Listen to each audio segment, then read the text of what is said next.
कभी सुनी है एक ऐसे राजा की कहानी जिसने शब्द भेदी बाण चलाया हो। एक ऐसा योद्धा जिसकी बहादुरी की गूंज आज भी इतिहास की गलियों में सुनाई देती है। एक प्रेमी जिसने अपनी प्रेमिका को हजारों सिपाहियों के बीच से भगाया था। और एक ऐसा राजपूत राजा जिसने अंतिम सांस तक दुश्मनों से लोहा लिया। ये कहानी है पृथ्वीराज चौहान की। आज हम सिर्फ इतिहास नहीं पढ़ेंगे बल्कि उस शूरवीर की जिंदगी को जिएंगे जिसने दिल्ली की गद्दी पर बैठकर दुश्मनों के छक्के छुड़ा दिए थे। तो चलिए चलते हैं 12वीं सदी के भारत की भूमि पर।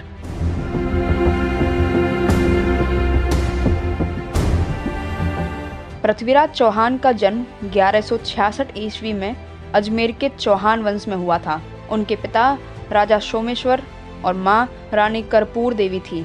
गुरुकुल से युद्ध कला, राजनीति और काव्यों की शिक्षा लेकर ये बचपन से ही बहादुरी के कारनामे करने लगे। बचपन में एक बार वे शेर से भी भिड़े थे। जब पृथ्वीराज केवल 13 वर्ष के थे तो उनके पिता की मृत्यु हो गई। तभी उन्हें अजमेर की गद्दी भी मिली। इतनी कम उम्र में अजमेर जैसे बड़े राज्य की बागडोर संभालना आसान नहीं था, लेकिन पृथ्वीराज ने साबित कर दिया कि उम्र सिर्फ एक संख्या है। उन्होंने अपने समय में कई पड़ोसी राजाओं से संघर्ष किया, जैसे 1170 से लेकर 1175 तक तोमर वंश से युद्ध किया, जो दिल्ली पर शासन कर रहे थे। पृथ्वीराज दिल्ली को अपने अधीन करना चाहते थे और ऐसा हुआ भी जब पृथ्वीराज ने अनंगपाल तोमर को हराकर दिल्ली पर अधिकार कर लिया। ऐसे ही 1178 में चालुक्य वंश के शासक भीमदेव द्वितीय के खिलाफ भी उन्होंने युद्ध जीता।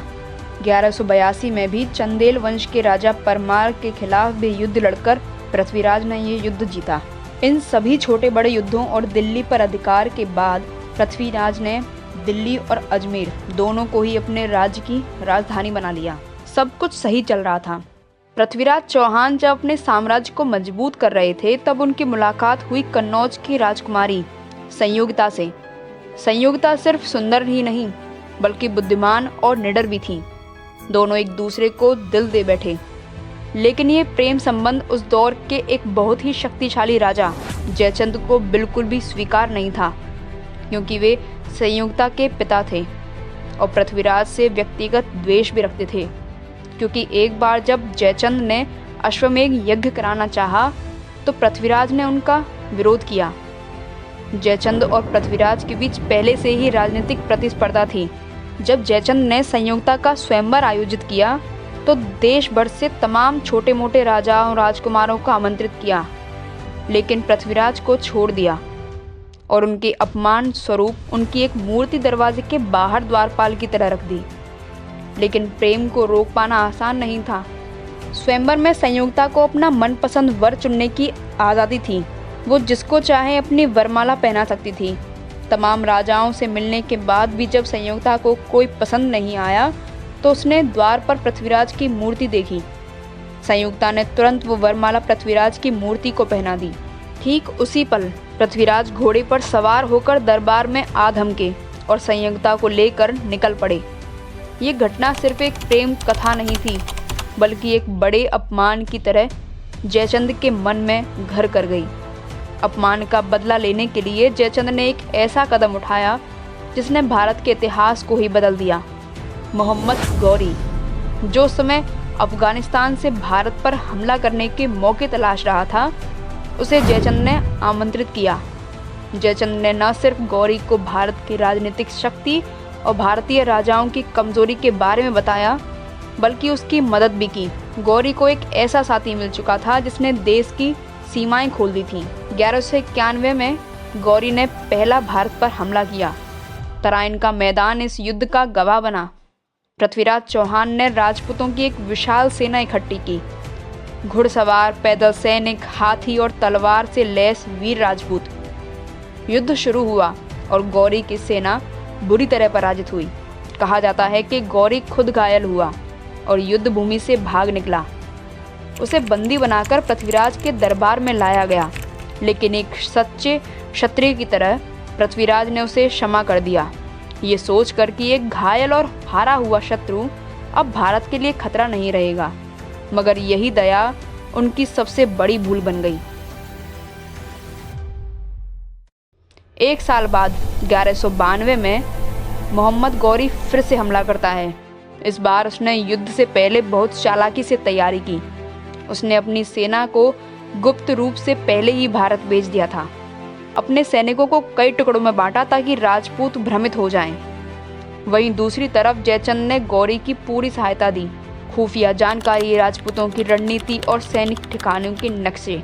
इस बार गौरी ने रणनीति से हमला किया, सीधे शक्ति से नहीं। जब पृथ्वीराज की सेना थकी हुई थी और युद्ध के लिए तैयार नहीं थी, तब रात के अंधेरे में हमला कर दिया गया। राजपूत योद्धा वीरता से लड़े, लेकिन शत्रु धोखे से आया था और संख्या में भी अधिक था। युद्ध में पृथ्वीराज को बंदी बना लिया गया। अफगानिस्तान ले जाकर पृथ्वीराज को कई यातनाएं दी, यहाँ तक कि उन्हें अंधा भी कर दिया गया। उन्हें अपमानित करने के लिए बार बार दरबार लगाया जाता, लेकिन पृथ्वीराज के साथ उनके प्रिय मित्र और कवि चंद्रबरदाई थे। उन्होंने एक योजना बनाई और एक दिन गौरी के दरबार में कहा कि अंधा होने के बावजूद भी पृथ्वीराज शब्द भेदी बाण चला सकते हैं। इस बात को मोहम्मद गौरी ने मजाक में ले लिया। इस पर गौरी ने पृथ्वीराज को तीर चलाने का आदेश भी दिया। जब पृथ्वीराज चौहान तीर चलाने को तैयार थे, तब चंद्रबरदाई ने एक दोहा कहा, जिसमें गौरी के सिंहासन की दूरी और ऊंचाई छिपी थी। दोहा कुछ यूं था कि 4 बास 24 गज, अंगुल अष्ट प्रमाण, ताऊ पर सुल्तान है, मत चूको चौहान। पृथ्वीराज ने दोहा सुनकर दिशा और दूरी नापी और एक ही तीर में गौरी को वहीं ढेर कर दिया। इसके बाद चंद्रबरदाई और पृथ्वीराज ने दोनों को एक दूसरे को मारकर वीरगति प्राप्त की।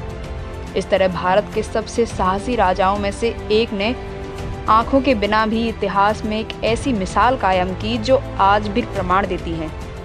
और संयोगिता, इतिहास में उसका जिक्र कम मिलता है, लेकिन लोक कथाओं और कहानियों में माना जाता है कि जब उसे पृथ्वीराज की मृत्यु का समाचार मिला तो उसने राजपूत रीति के अनुसार जोहर कर लिया। हाँ, वही जोहर जो पद्मावती ने किया था, यानी आत्मदाह, ताकि उसका शरीर भी किसी दुश्मन के हाथ न लग सके। इस तरह एक प्रेमिका ने भी अपने प्रेम को अमर बना दिया। पृथ्वीराज चौहान की ये कहानी सिर्फ तलवार और युद्ध की नहीं, बल्कि आत्मसम्मान, प्रेम और विश्वासघात की गाथा है। ये कहानी हमें सिखाती है कि कभी कभी सबसे बड़ा शत्रु बाहर नहीं, बल्कि भीतर होता है, और जयचंद की गद्दारी इसका सबसे बड़ा उदाहरण थी। अगर आप लोगों को ये वीडियो पसंद आई हो तो इसे लाइक करें, साथ ही हमारे चैनल को सपोर्ट करने के लिए वो सब्सक्राइब बटन ज़रूर दबा दें, और ऐसे ही तमाम नई वीडियोस को देखने के लिए वो नीचे का बेल आइकन भी ज़रूर दबा दें। Thank you.